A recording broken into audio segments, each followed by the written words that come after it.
The Fantasy Gods. San Antonio, what is going on, everybody? This is your man, Brandon Medina, here with my man, Mike Jimenez. We are the Fantasy Gods, and church is in session, Michael. Good morning, man. How are you doing? I'm doing well, man. I'm ready to talk some fantasy football, baby. Hey, well, I want to talk fantasy too, but first, before the show starts, congratulations, my man. Thank my you. fantasy god, Brandon Big Poppy Medina, found himself a fantasy goddess. Congratulations on your Absolutely. Thank you so much. Yeah, I am now engaged. I have taken the plunge, if you will. So now we will see how that affects my fantasy football play for the next coming season with all the stress now that comes with it. But yeah, man. So, fantasy football, like we've talked before in weeks previous. If you haven't heard us before, this is a new show on ESPN San Antonio. This is the Fantasy Gods. Go hit up ESPN San Antonio at ESPN_SA. Throw some questions our way. We're live on Facebook. Go check out Facebook, live on YouTube, stuff like that. But this is the premier fantasy football show and San Antonio's premier local fantasy football show where we're talking all things fantasy. And today we want to hit on some stuff that we've kind of been talking before. But Mike, now you have some personal things going on with your league about COVID contingencies. Yeah, my heart sank a little bit this week. Got an ominous email from the commissioner of one of my leagues. Now, this is a league I've been in off and on for about 20 years. And I got this email and just made my heart sink a little bit because it was basically talking about contingencies this year for COVID in fantasy football. And it was talking about two things. It was talking about contingencies as in when the league is being run and the people who are running the league. And it was kind of interesting. So part of the things that we talked about, this email talked about, was asking a question, hey, we normally play for this much money per year. What do you think about doing less? And one of the reasons for that was because some people are out of jobs, may not be working full-time anymore. We've had an economic downturn. So it was kind of crazy going just going through the list. One of the things that they brought up was what happens if the league stops midway through the season? Do we just refund the money or whatever the case may be? And to me, it sounded a little bit like, from my commissioner, it sounded a little bit like a baseball game where if it rains out and you made the seventh inning, it's a full game, it's a full season. And in ours, it's 9 weeks. If the season's over between week 1 through 9, everyone gets their money back. But if it goes to 10, we're just going to look at the standings and the points and figure it out from there. So wow, it was really, really weird. And the last thing was the commissioner said, hey, well, what happens if I get sick? Can we have a co-commissioner? And I volunteered for that position. I said, okay, I've been in this league, almost 20 years. I will be your co-commissioner if you want me to be. And he has agreed to do that. So it's just so weird. So what the reason why I'm bringing this up is this is the season. I mean, right now, think about it. This was the weekend that the first preseason game was supposed to happen. Yeah. And we were supposed to be having our drafts 2 or 3 weeks from now. And so right now, if you are a commissioner or if you are in a league, you need to talk to the commissioner and say, what are we doing this year that is different? Brandon, do you have anything going on in your league right now that is different than the year before? Yeah, you see, right now, I think a lot of us are just excited to get back to playing. Nobody's really thinking like that. However, I know my commissioners, I have 3 leagues I've been playing for a couple of years now. I'm the commissioner of one. Seeing you send me that email and kind of tell me what you're going through, it kind of put into perspective of what I should be doing. But I know for the other leagues I'm in, a lot of us are just trying to see who's still going to be able to play, are we going to do a free league for once? Are we doing, like you said, are we lowering payments? Are we going to be playing for money at all? There's people in our leagues who have had COVID already, who, are already understanding, what the consequences could be, what the risks might be for others, and how fantasy football is not going to be top of mind, clearly. So I think for me, you put it into perspective with the email from your commissioner. So I know for my league, I'm looking into the same similar thing. We're talking about doing a later draft, like September and early September, late August, just because you don't know what's going to happen. I mean, you look at the Washington football team with guys, leaving now, him getting cut. There's people getting cut. There's people getting sick, people opting out. It's just there's so much happening that is still left to be unsaid, basically.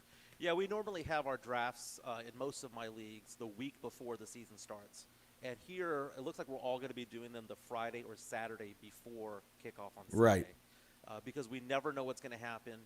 You don't want to have your team decimated because of something.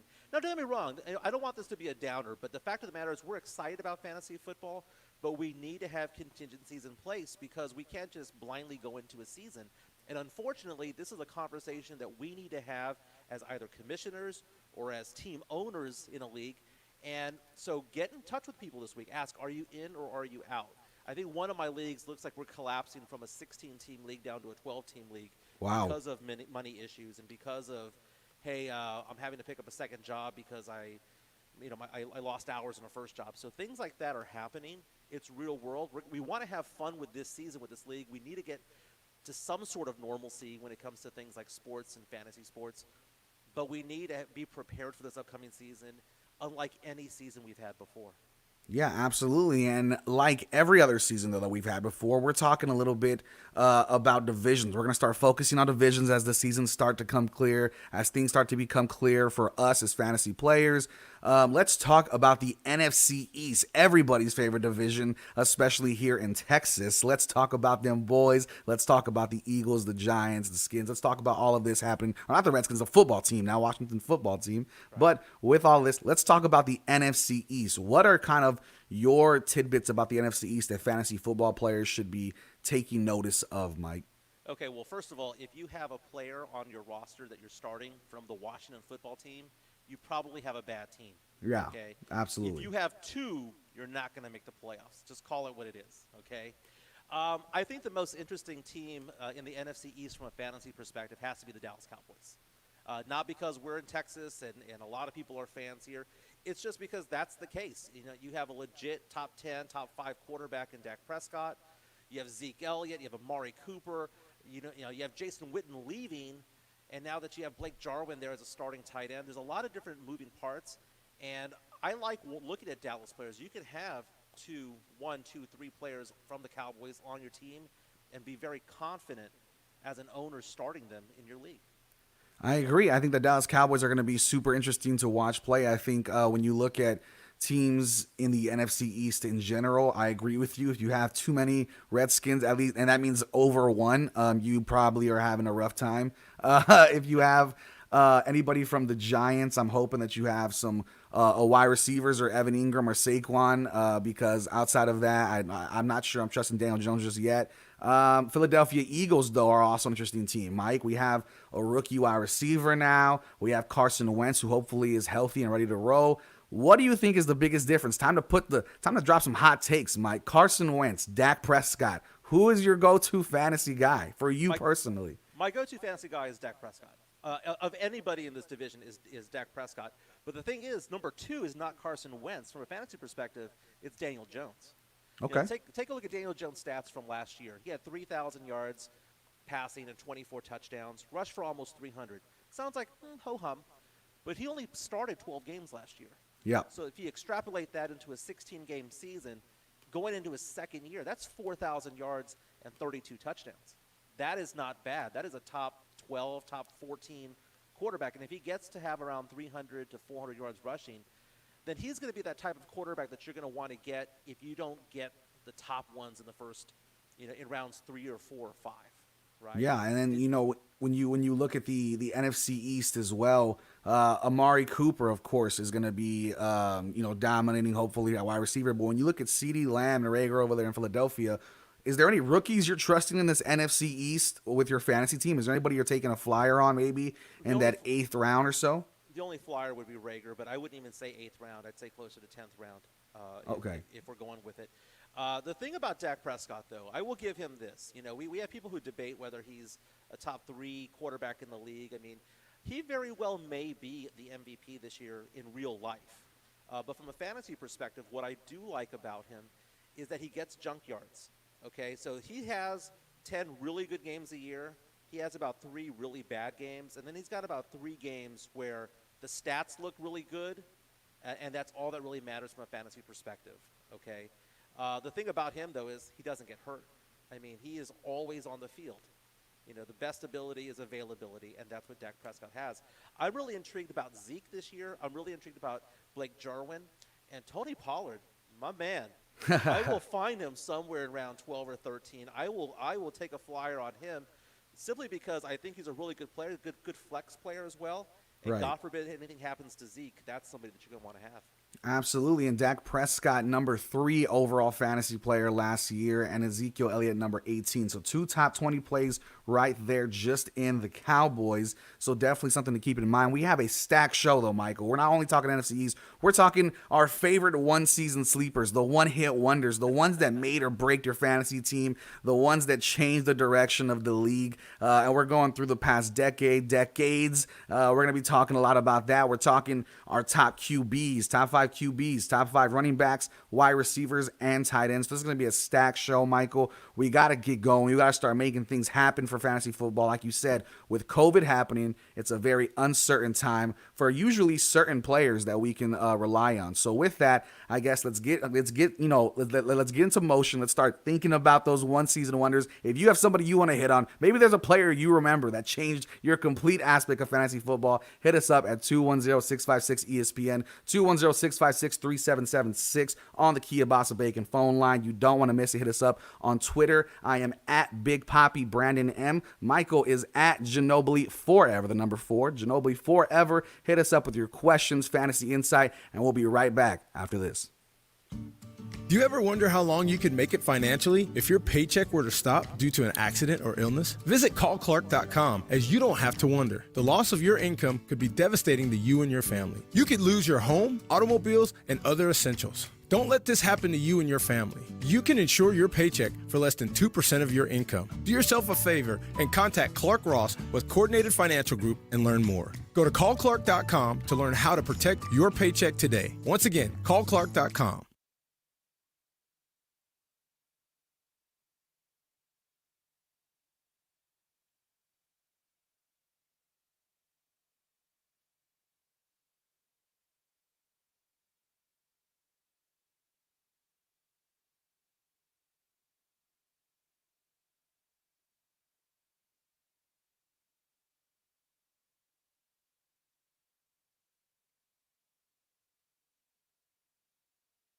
Today on Hey Culligan, cleaner, safer drinking water. We got Chris in Cleveland. Hey, Culligan, I have a water pitcher. Is that safe? Basic water pitchers are, let's say, passable, but a Culligan reverse osmosis system can do way more and help reduce lead, arsenic, something called pesticide runoff. Hey, Culligan? Yeah, Chris? I'll take one of those reverse Osmosis to get the mostest out of your drinking water? Chris, we're already on the way. Let us help you out with a free in-home water test with a local Culligan water expert at Culligan.com. Cover 3 at Stone Oak in San Antonio is the place to be, whether you're looking to gather coworkers for lunch, dine with friends, or treat your sweetie to a fabulous dinner. This elegant restaurant offers ample seating with comfortable leather booths, tall cocktail tables, along with full-service dining at the bar, or you can enjoy a fun time out on the patio. So come to Cover 3 and experience dining, spirits, and sports. Cover 3, 1806 North 1604 West, 210-479-9700. Down for the Count is your home for all things wrestling, including WWE, NXT, and AEW, with interviews of all the best wrestlers to grace the squared circle. ESPN San Antonio presents Down for the Count every Thursday at 7 after the Blitz. Hosted by Brandon Medina and Dan Cialana. The best damn wrestling show is here. And that's the bottom line, because Down for the Count says so. 1250 ESPN San Antonio and 94.5 FM. Victor Ray, this is Scorpion 23 traveling west on MSR. One Victor hit by IED at grid. Mike Bravo, 310-737. This is small arms fire. Request QRF. In war, there will always be casualties. And for our wounded warriors, coming home can sometimes be a battle in itself. Join us and find out how your donation can make a difference in their lives at USO.org. The USO, until everyone comes home.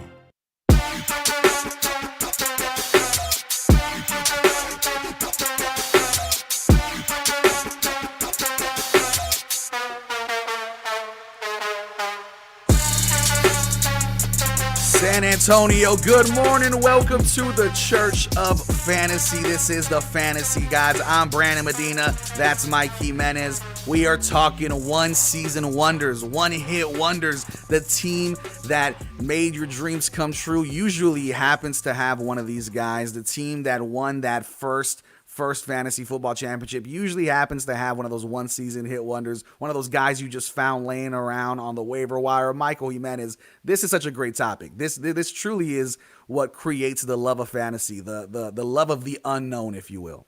Oh, it's a fun topic because, you pick up players that no one was thinking of, or they were just kind of sitting on the waiver wire. Scrubs.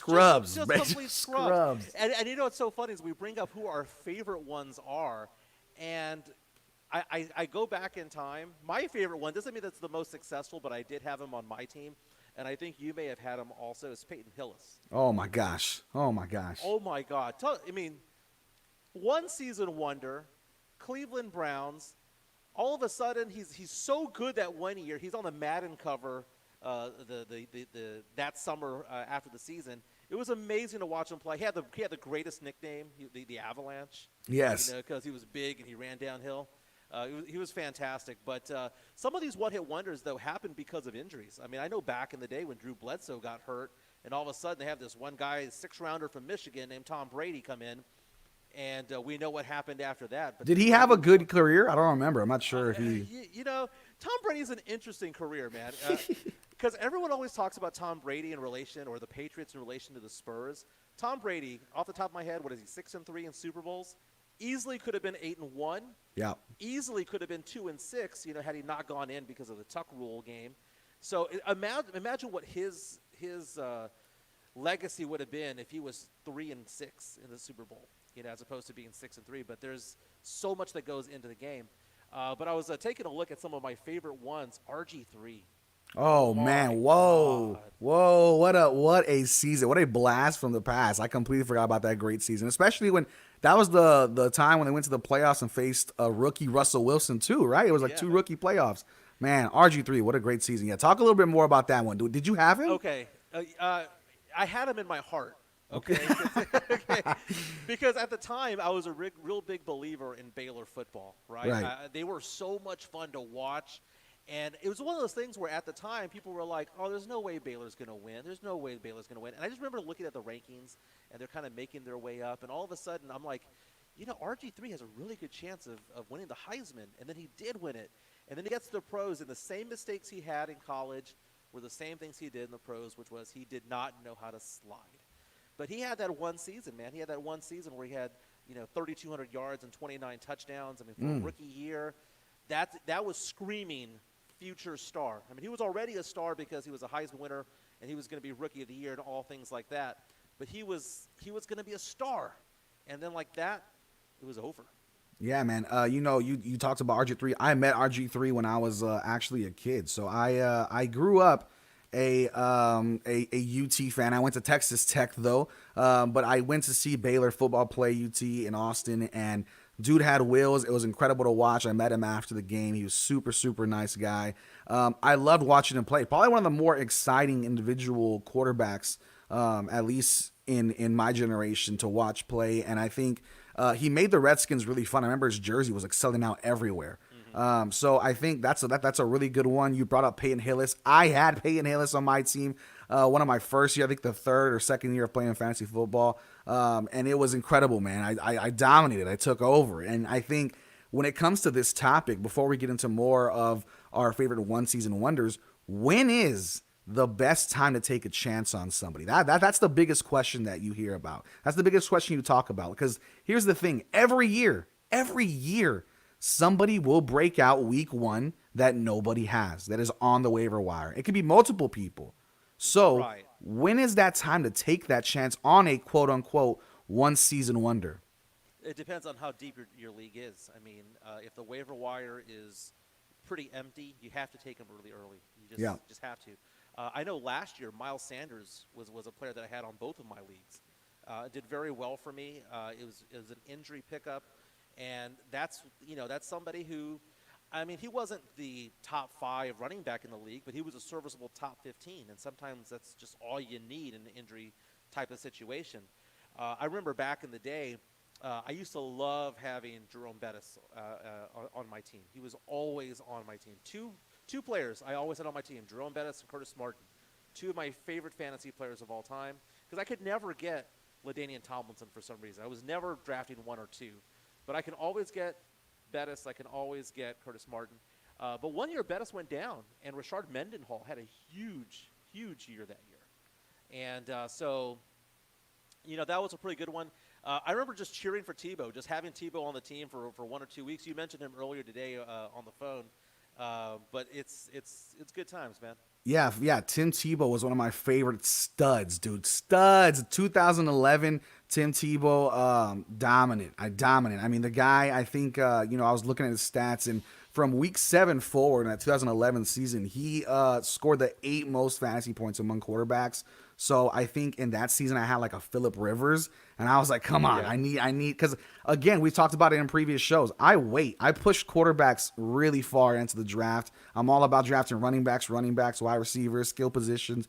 Quarterbacks will fall. Whatever's left, I take. Tim Tebow happened to be somebody I took a flyer on in the late round after Phillip Rivers, and he was a stud, man. So I think somebody like that helped change the game for me. And also, we brought up Peyton Hillis, right? There's not many Browns players that change fantasy football.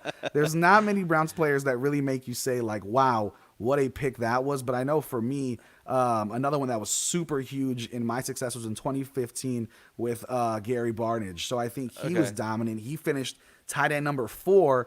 And then the year later, I remember everybody was like, you got to draft him. He's going to go fast. And that next year, 2016, if you remember, Mike, was like the year of the tight end. It was like Rob Gronkowski, Jimmy Graham, I think Travis Kelce started tearing it up. I mean, everybody just started going off. Greg Olsen had it was like every single tight end besides him was doing very, very well. Another Brown, Derek Anderson, was a 1 year wonder. I was just thinking about that. Derek Anderson made a whole career out of being a 1 year wonder. I mean, he's been in the league for 10 years now because of it. So that's fantastic. Hey, yesterday I was over at Texas State. Right. My daughter is considering going to that school. I'm wearing a Texas State shirt myself. There you go. Go Bobcats. So I was a Bobcat. One of the things that I was there, we went to this one thrift shop, and it had a bunch of shirts and old school shirts and jackets and things like that. I found a Priest Holmes and a Rich Gannon jersey. Those were from like 15 years ago. Talk about fantasy gods those two were. Priest Holmes, dude. What a guy. Priest Holmes out of San Antonio. And it was a $15 jersey. I should have gotten it, but it was too big on me. It was like a triple X or something like that. I could have had it as a blanket or something. I think when you talk Priest Holmes, I think it has to be, he's probably San Antonio's #1 favorite guy. And then I have to be close in that conversation, right, Mike? I feel like I have to be 2, 3, maybe Rob and Jason are above me, so maybe 4 or so. But anyways, I know, speaking of Rob Thompson and Jason Minix from the Blitz, I know last year, me, Rob, and Jason were hanging out a lot, and I was always with him at live remotes and stuff. And I remember telling Jason, here's a name that was not a 1-season hit wonder. This is a 2-game hit wonder.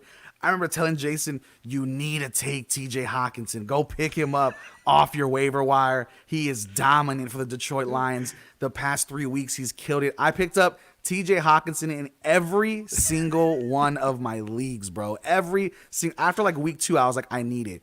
And then I started him 3 weeks or so, and it was terrible. And my bench was so nice. I had like Darren Waller and like Evan Ingram, and I was starting TJ Hawkinson like a dummy. So definitely that's why I asked the question, when is the time to take a chance on somebody like that? Do you think when it comes to waiver wire, maybe not in the draft, but in waiver wire specifically, do you think it takes 3 weeks, 4 weeks, or does it depend on really how bad your team is? Maybe your #1 wide receiver is a Terry McLaurin or somebody that, Devontae Parker, that maybe is not going to be killing it. And maybe you waited too long to get a running back. Maybe you took a Lamar Jackson, he fell to you, and you had a great, one like RB1 and a good wide receiver 2, and maybe you're missing a really good mix of skill players. When is that time to take a chance on somebody that's looking really, really nice on a waiver wire?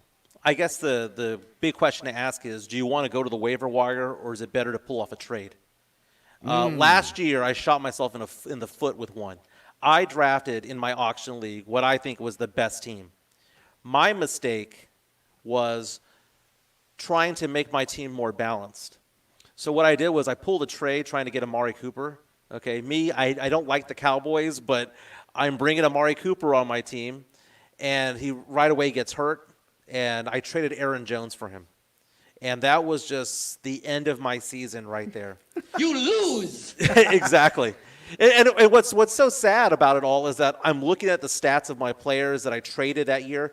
I won the auction league the 2 years prior. Right. I still made the playoffs last year, but I knew I wasn't going to win. I mean, my snake league, I always do well in. But when do you go out and into the waiver wire? It just depends on what's there, and it's also depending on how likely somebody is willing to do a trade with you. I think this year I'm not going to change my starting lineup probably until week 6. I think I need to have 5 weeks go by and trust the draft process, and then after that, if it's not working, either A, blow it up, or B, just start wheeling and dealing. Yeah, I mean, I'm a waiver wire addict. I am a fiend. I am a degenerate when it comes to the waiver wire. I am always adding and dropping and adding and dropping.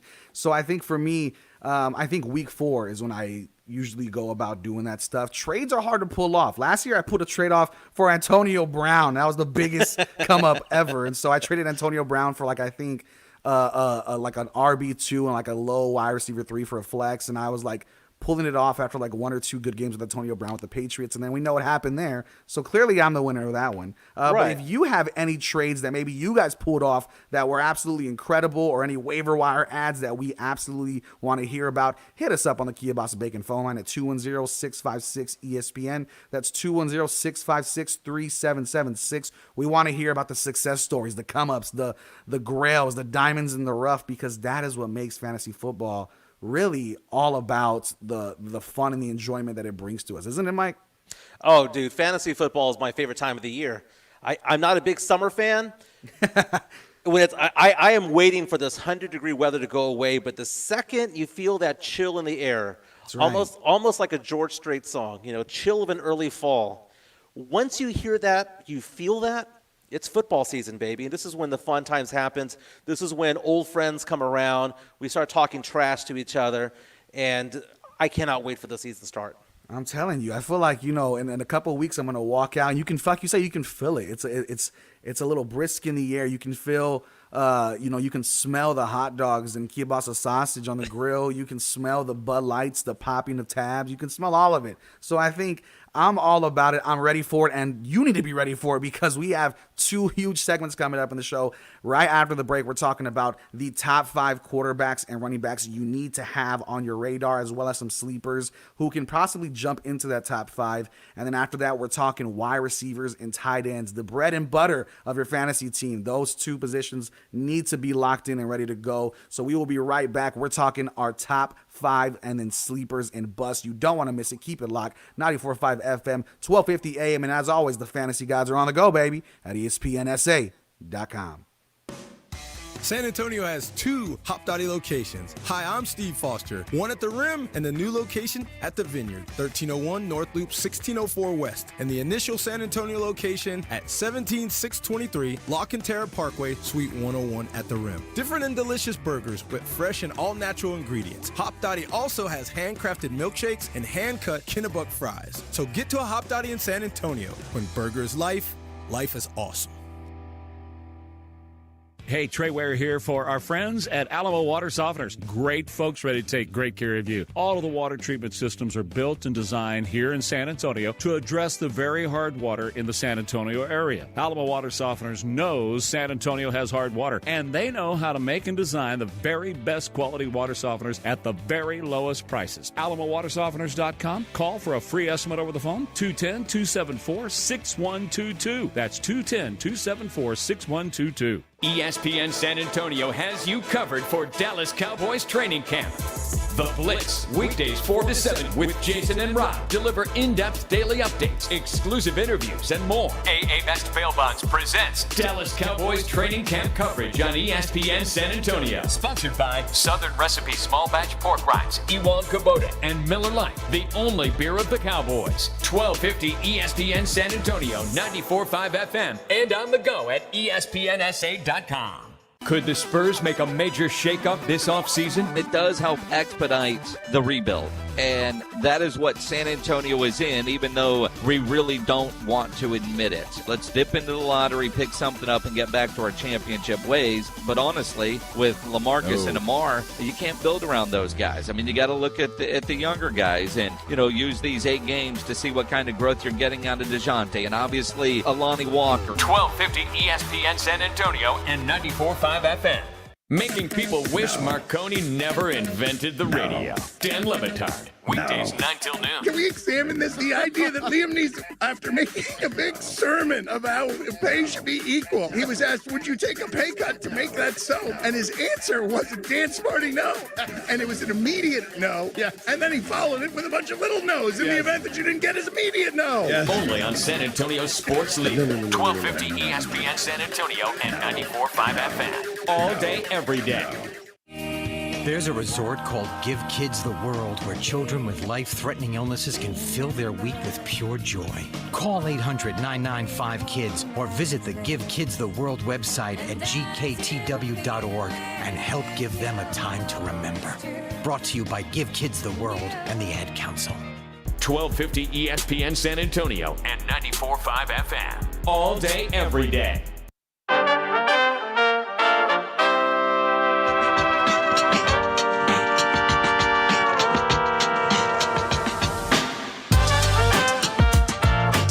San Antonio, how we feeling? Welcome one, welcome all to the Church of Fantasy Football, baby. We are talking about quarterbacks, running backs, our top quarterbacks and running backs, and then followed up with our top wide receivers and tight ends. But before we do that, Mike, we said at the end of the last segment, you want to talk fantasy, baby? Call into the church at the Kia Bossa Bacon phone lines. That's 210-656-ESPN, 210-656-3776. And we have Scott on the line. Scott, my man, welcome to the Church of Fantasy. I appreciate it, man. Perfect timing. I got a keeper selection due today. I was hoping you guys could help me out with. There we go. Sounds good, Scott. Give us a little bit of information. Let's talk. Sure. So it's a keeper league where you're able to keep your player, and they basically just assign that draft round value for the next season. So trying to decide, talking about wide receivers, I've got Cooper Kupp with a 7th round value and Kenny Golladay with a 12th round value. I'm also keeping Christian McCaffrey in the first, Josh Jacobs in the second, but I'm wondering, because I have Joe Mixon in the third, would you keep that locked in, or would you maybe substitute Mixon for one of those other players, because he's just under-delivered, in my opinion, for the last 3 seasons I've had him, and this is the last season I would be able to keep him as a keeper. Whew. All righty. That's a lot, man. That's a solid little squad over there. Solid team. All right, Michael, what are you thinking, Michael? What are you thinking? Is it a PPR league? I got to ask that real quick. It's not. It is not. It's standard format. Okay. So I would go ahead and say that the Kenny Golladay pickup right there is a no-brainer. Yeah. Kenny, a 12th round for him, perfect. Cooper Kupp, if it was in a PPR league, I would say definitely, but I'm going to lean yes to keeping him. So if you have to drop Joe Mixon to keep those guys, then I would do that. Yeah, I appreciate it. Yeah, I completely agree. I think Joe Mixon sometimes does underperform. I think last year, you look at it, he's the 11th ranked fantasy running back last year. There's plenty of new running backs, new rookies to take. Some tries. I take some flyers. I think when you have wide receivers like a Kenny Golladay and a Cooper Kupp, man, you are in good standing already.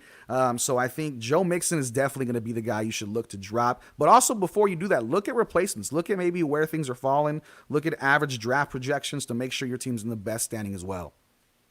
Very cool. Got our first caller, man. Sounds good. Thank you for the call, Scott. We appreciate it, my man. Hopefully that helps. As always, please feel free to give us a call and talk fantasy football. We are always ready to talk. But let's talk about our top quarterbacks and running backs now, Mike. Let's talk about who we like, who's our top 5, and also some sleepers, my man, because there's a lot of sleepers in that running back and quarterback category, baby.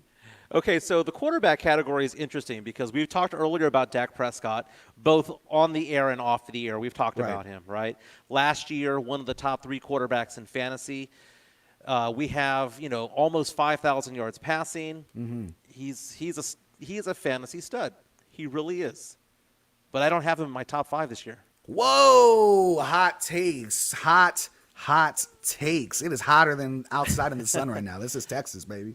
Well, first of all, it's not because I don't think that Dak Prescott's going to have a bad year, okay? I think he's going to have an excellent year. He may have his best year of all time. Wow. He might be the MVP this year. Look so at this guy. I don't want to hear this whole, just Cowboy hater. No, Dak is a good quarterback.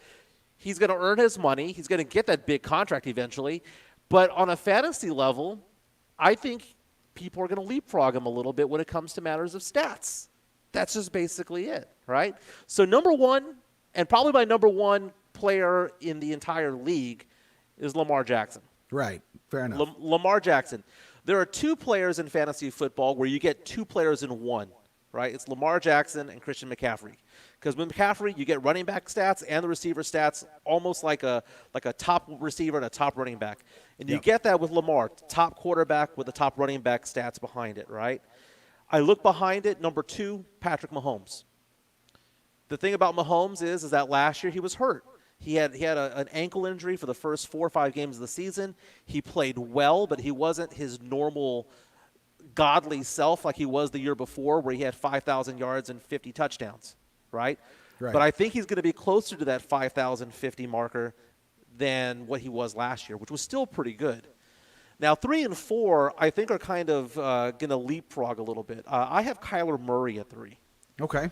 Rookie season last year, 3,700 yards, 544 yards on the ground. He had 20 touchdowns. He's only going to improve. And the same goes for number 4, number 5. I have Deshaun Watson and Josh Allen behind there. Wow. Okay, I'm very surprised with Deshaun Watson. Give me a little explanation with that. Well, I think the thing about Deshaun Watson is that he gets in the end zone a little bit more often. I just think he kind of stagnated a little bit. His stats in 2019 and 2018 were relatively similar. I know he's not going to have DeAndre Hopkins. We have Randall Cobb coming in. I just think that the offense is going to open up for him. I just think that he's going to use his legs a little bit more. And because of that, I have him at 5. I have him at 4, Josh Allen at 5, and my honorable mention at number 6, I have Dak Prescott. Okay. Sounds good. Well, my number 1 as yours. I think we're very similar, number 1 and 2. I got Lamar Jackson and Patrick Mahomes. And then I also have Kyler Murray at number 3. But I have Russell Wilson at number 4. You're sleeping on Russell? What's going on, my man? Russell Wilson, absolutely dominant in fantasy football. I'll show you on Facebook Live. I have him at 7. Okay, wow, at 7. So you have Josh Allen above him, and you also have Deshaun Watson above him with no DeAndre Hopkins. Well, think about this on drafts, right? On snake drafts. We talk about sliding back down. Okay, maybe I'll get them in a later round. You're going to be in an okay position if you get a Dak Prescott, if you get a Russell Wilson. But people are going to overreach for that Tom Brady, okay? Right. They're going to overreach for things like that at this point in his career. So you're going to be perfectly fine with Phillip Rivers. I mean, I'm not Phillip Rivers. You're going to be perfectly fine with a Matt Ryan. But when you get into the whole Phillip Rivers, old school quarterback Drew Brees, Big Ben, I think there's going to be a drop-off from all those guys, 100%. even Aaron Rodgers. So the idea of going back and getting the 14th quarterback off the board and being fine, I don't think is true this year. I think you need to get one of the top 9, and you'll be okay. Okay, fair enough. I have like I said, Dak Prescott is at my number 5. So it goes Lamar Jackson, Mahomes, Murray, Russell Wilson, and then Dak Prescott. Josh Allen is number 6 on mine. I like Josh Allen. He finished last year at number 6. I see no movement, even with Stephon Diggs there. Maybe I'm a hater. I'm a Vikings fan. Maybe I'm a little upset still. Maybe I'm salty. But when we talk running backs, obviously, come on, number 1 and 2, Christian McCaffrey and Saquon Barkley. Do you have any difference at number 1 and 2? I don't even have Saquon in the top 5. Whoa, geez, goodness gracious. The hot takes are coming fast and hard right now. Now, first of all, when it comes to my fantasy predictions and whatnot, I want you to know that anytime I go online or I'm watching TV or on the radio and something fantasy comes up, I turn it off. Don't read it. Don't listen to it. I don't want to regurgitate a Matthew Berry take. Right. Okay? So you know that when I'm talking, I'm just doing this on my own. Okay, these are my opinions on these, okay? Christian McCaffrey obviously is the number 1. I'm a little bit unsure as to whether or not he's going to meet the production that he did last year. I mean, last year he almost had 2,400 yards. That's crazy. Is he going to get 1,800 this year, 2,000? Sure, but I think that if we think that he's going to improve on 2,400 or match it with a new quarterback in Teddy Bridgewater, with a new quarterback head coach and Matt Rule, with a 30-year-old first-year offensive coordinator, I don't know, man. I don't see it. So he's going to have a good year because they're going to use him like crazy. But do I see him doing 2,400 yards? He's still worth one of the top 2 or 3 picks, yes. Right. But don't expect what you got last year. Okay, so give me your rundown of your top 5 quick as we're coming down the segments. So give me a little rundown of the top 5 for you. Let's get some surprises out there. Okay, number 2, I have Aaron Jones. Dude gets in the end zone. He does. 19 touchdowns last year. Number 3, I have Zeke Elliott. Okay. He's tried and true, man. You know what you're going to get with him. He's like Tim Duncan stats. You know you're going to get 1,600, 1,700 yards total offense. You're going to get, you're going to be fine. He had 1,700 last year, a little bit more than that. Number 4, I have Dalvin Cook. There we go. Dalvin Cook, baby. Yeah, he's great when he's on the field. The thing is that he has a few injuries from time to time, so that's why I don't have him higher. Number 5 is going to depend on whether it's a PPR league or not. If it is a PPR league, like Austin Eckler. Ooh, I like that. That's a nice one. No Melvin Gordon this year, so that's gonna open it up for him. If it's a regular traditional league, then I can see going either Derrick Henry or Saquon Barkley at that point. Yeah, with my sleeper being Devin Singletary. Nice. Okay, I agree. I think if it's straight up no PPR, just a standard league, then Derrick Henry's in my top 5. Unfortunately, he's not for general reasons. So I think for me, it's Christian McCaffrey, Saquon Barkley, like you said, Zeke Elliott. And then I think I really, really like Dalvin Cook. However, he falls out of my top 5. And instead, I'm replacing him with Clyde Edwards-Helaire. I think that dude's going to tear it up for the Chiefs. I think if you're looking at a rookie running back that has absolute maximum potential, it is going to be Clyde Edwards-Helaire. And then I'm going to go with Alvin Kamara at number 5. I think he's going to have a bounce-back season, hopefully. And you were dissing Saquon. Saquon only played 13 games. Imagine a full-strength Hulk Saquon tearing it up for the New York Giants. Okay, so it's all gonna be dependent on Daniel Jones.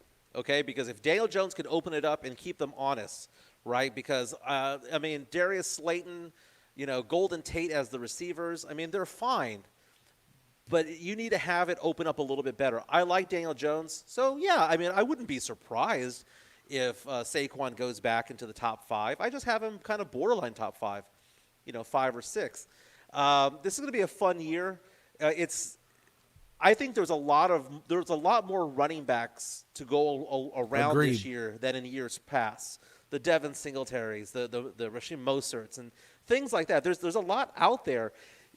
We have Atlanta with a new running back. You have running back by committee in San Francisco. You have a lot of different things going on. Miles Sanders, is he going to improve from last year? There's a lot of running backs out there.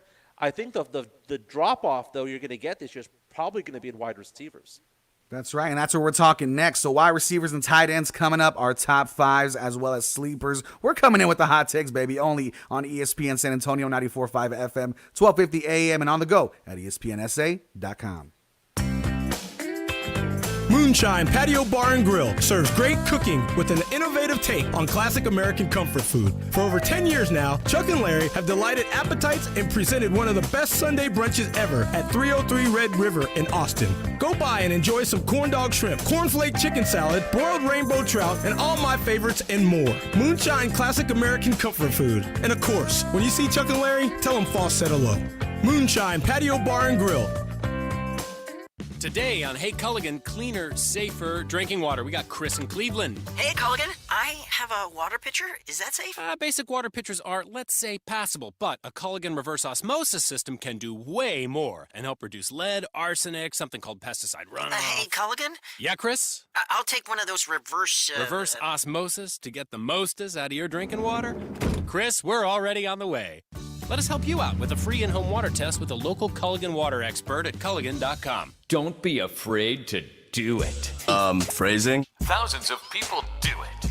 You'd be shocked to know how many people are doing it right now. Hey, phrasing! So come on, you do it too. So we're just done with phrasing, right? That's not a thing anymore? Follow us on Facebook at ESPN San Antonio and on Twitter at ESPN_SA. And of course, on the go at ESPNSA.com. 1250 ESPN San Antonio, 94.5 FM, and on the go at ESPNSA.com. The Dan Le Batard Show, weekdays 9 till noon. Kawhi Leonard, blame the media for Spurs fans booing him. Really? You quit on the team, and City, and it's our fault? Kawhi, do me a favor. My all-hell team needs a small forward. When you get there, say hello to Art Briles, and if hello is too much, just give him a head nod. Dan, those are the weekend observations. 1250 ESPN San Antonio and 94.5 FM. ESPN San Antonio is your home for the Texas Rangers. Every pitch. Pitch, it's a called third strike, throw second. Out at second base is Calhoun. Every run. Yet another Joey Gallo home run. Every game. Swinging a ball, driven to left center field. That sends Jones back at the track, looking up. That ball out of here! Rougned Odor! A walk-off home run! Is right here. Brought to you by GPS of Texas. 1250 ESPN San Antonio and 94.5 FM. You are not missing school again. Marissa! All right then. Hit it. Hey, whatever it takes, don't let your friends drop out. A real friend can make all the difference. Cut that noise, yo! I'm coming! For more ways to help, go to OperationGraduation.com.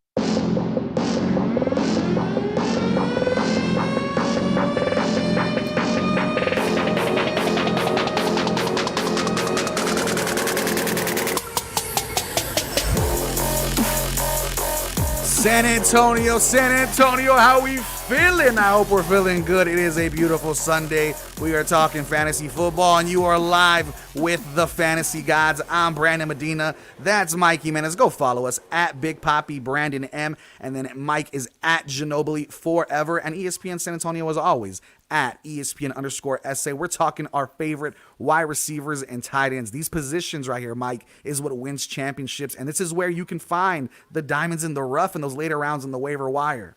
You know, the tight end position especially, because there's a huge drop-off between having a top 5 tight end and having number 6, 7, and 8. Yep. And if you have a 5, 6, 7, or a 6, 7, or 8 type of tight end, you're spotting 5, 10, 15 points to your opponent.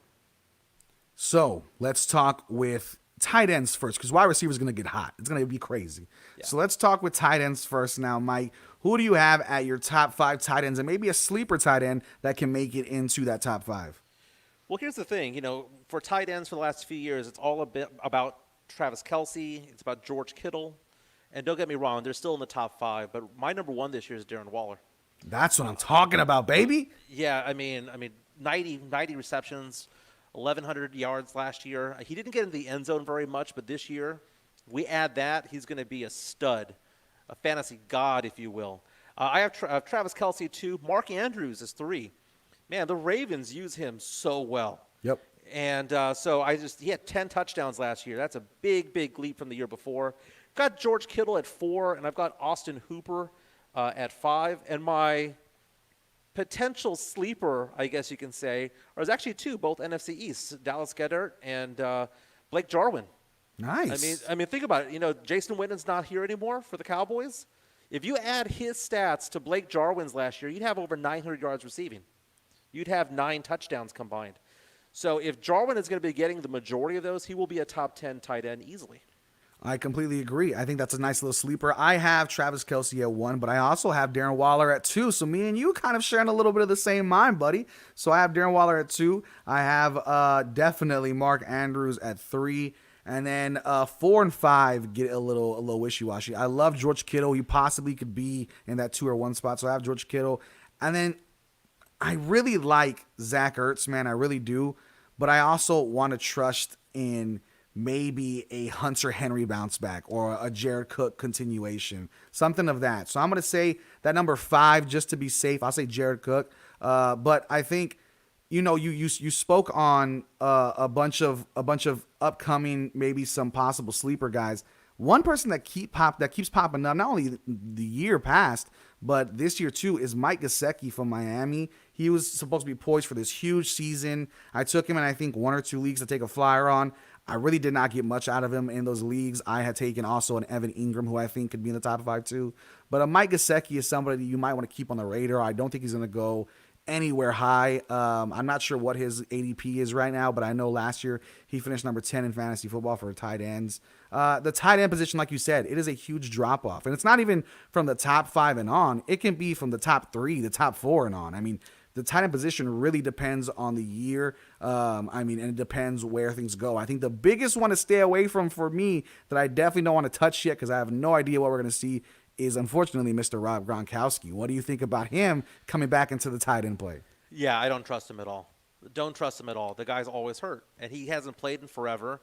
He lost a little bit of weight when he was retired. I'm not feeling it at all. They have way too many weapons anyway in Chris Godwin and Mike Evans and Ronald Jones. They have too many weapons there. I think Gronkowski will get lost in the mix.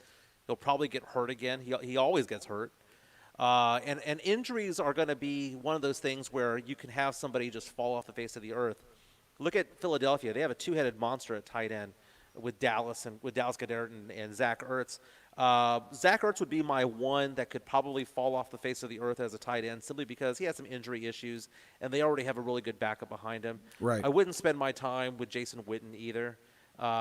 He's a serviceable. If he's a 10th or 12th one off the board, fine. But don't just draft him because you are a fan of his and think he's going to be a top 5 because he isn't going to be. What do you think about possibly somebody like an Austin Hooper now with Cleveland? Is this somebody you're staying away from? Because we've been seeing things about the possible drop-off in production, but also we know what he can do and what he did do in Atlanta. What are you thinking about someone like an Austin Hooper who seems to be a reception machine at times? Well, that's the thing about Cleveland is that they have players around him that are going to draw people's attention. Yeah.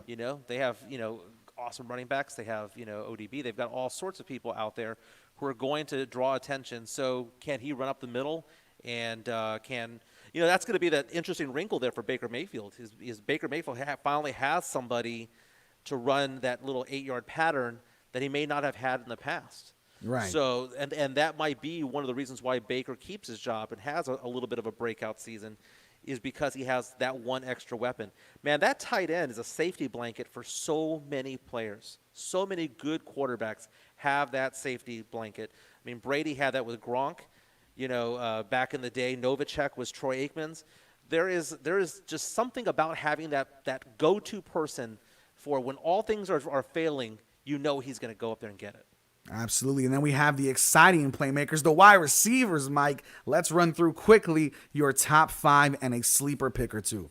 Okay, so at receiver, Michael Thomas easily. Duh. The number 1. Duh. Chris Godwin, number 2. Ooh. Man, I think I know you disagree with me on that one. Number 3, new team, but man, I am excited to see Kyler Murray throw to DeAndre Hopkins. Yes. I'm excited to see that. Number 4 is going to be dependent on whether it's a PPR league or not. Okay. If it is a PPR league, I'm looking at Keenan Allen. If it's not, I'm looking at Amari Cooper. So let's go ahead and call that 4 and 5. The one that I think is going to drop off this year, and I'm not saying he's going to have a bad season. He's going to have a good season, probably make the Pro Bowl and everything. But I would not consider Julio Jones to be a top 3 receiver this year. Wow. Okay, well, with that, Michael Thomas is my number 1, and Julio Jones comes in at my number 2. And then we have DeAndre Hopkins with the Arizona Cardinals. I completely agree. He's my number 3. But also, man, Kenny Galladay.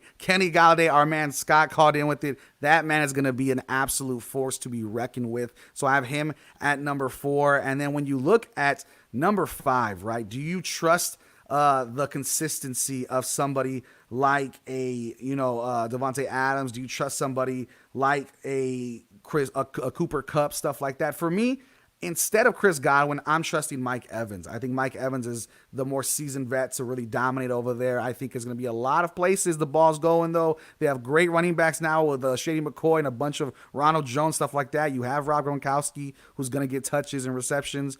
I think there's going to be a lot of different moving pieces for Tampa Bay. So he's my number 5, Mike Evans. But my number 6 and a sleeper, an absolute sleeper that people continuously do not put respect on this man's name is Allen Robinson. I think he's going to tear it up with Chicago. I think he is a good bet to bet on. He came in 12th in the wide receiver last year. He is always going to be getting receptions. There's nobody else really in Chicago to really take any time away from him. So I think that's somebody. And as always, my favorite sleeper of the entire year, Tyler Lockett, should definitely be on your team if possible. One of my drop-offs also for this year, and this is where people are going to get mad at me, but I also have Michael Gallup as being someone who's going to take a step back this year. Again, not because he's not a good player. He's going to be a better player, a more efficient player, a more proficient player. He's going to be better this year. But for fantasy purposes, I don't see it. I think that last year he had over 1,100 yards. He had a fantastic season. I had him on in both of my leagues, my main leagues last year. The thing is that now we're going to have CeeDee Lamb running out there, upgrade potentially from Randall Cobb. We're going to have a healthy Amari Cooper out there for the Cowboys, a healthier Zeke Elliott. Blake Jarwin's going to be getting some touches. Pollard's going to be getting some touches, and it's just not enough balls to be thrown around. Yep. So I think Gallup is going to take that step back from stats. Okay. As a player, he will be better. Okay, fair. I think two names to remember if you're in a deep league. Like I know you said, me and you both try to like test our own knowledge and play in 14 and 16 team leagues. Those leagues, you have no room for error. You have zero room for error. The waiver wire is completely depleted. If you're playing in a 12-team league, that's solid. 10-team league, even better. But whatever league you're playing in, remember Devontae Parker and remember Terry McLaurin. They're going to be dominating. They're going to be taking a lot of receptions, and a lot of things are going to be happening for those two guys. So you do not want to miss out on that because of the fact that they can truly become wide receiver 2s and wide receiver 1s, especially Parker from Miami. We say it all the time. It's going to be the drafts that you get, the picks that you get between rounds 6 through 10 that win you the league. That's going to win you the league, 6 through 10, because you're going to get that stud at 1, 2, and 3 as long as you don't overreach for somebody. You know, get the Lamar Jackson, get the Christian McCaffrey if you're 1 or 2, get the stud running back if you are 3 through 6 or 7. You're right. Reach for that top for Michael Thomas in the first round if you have to. Absolutely. But there's so much to go on. There is so much, and we're going to be talking about much more in the future. Keep it locked. As always, the Fantasy Gods is going to be happening every Sunday before kickoff at 11 a.m. to 12. I'm Brandon Medina. That's Michael Jimenez. And you can follow us at Big Poppy Brandon M and at Ginobili Forever. And Michael, as always, what's the slogan for the show, baby? May the Fantasy Gods be with you. Texas Spine Care Center and Dr. Adam Brueggemann are committed to treating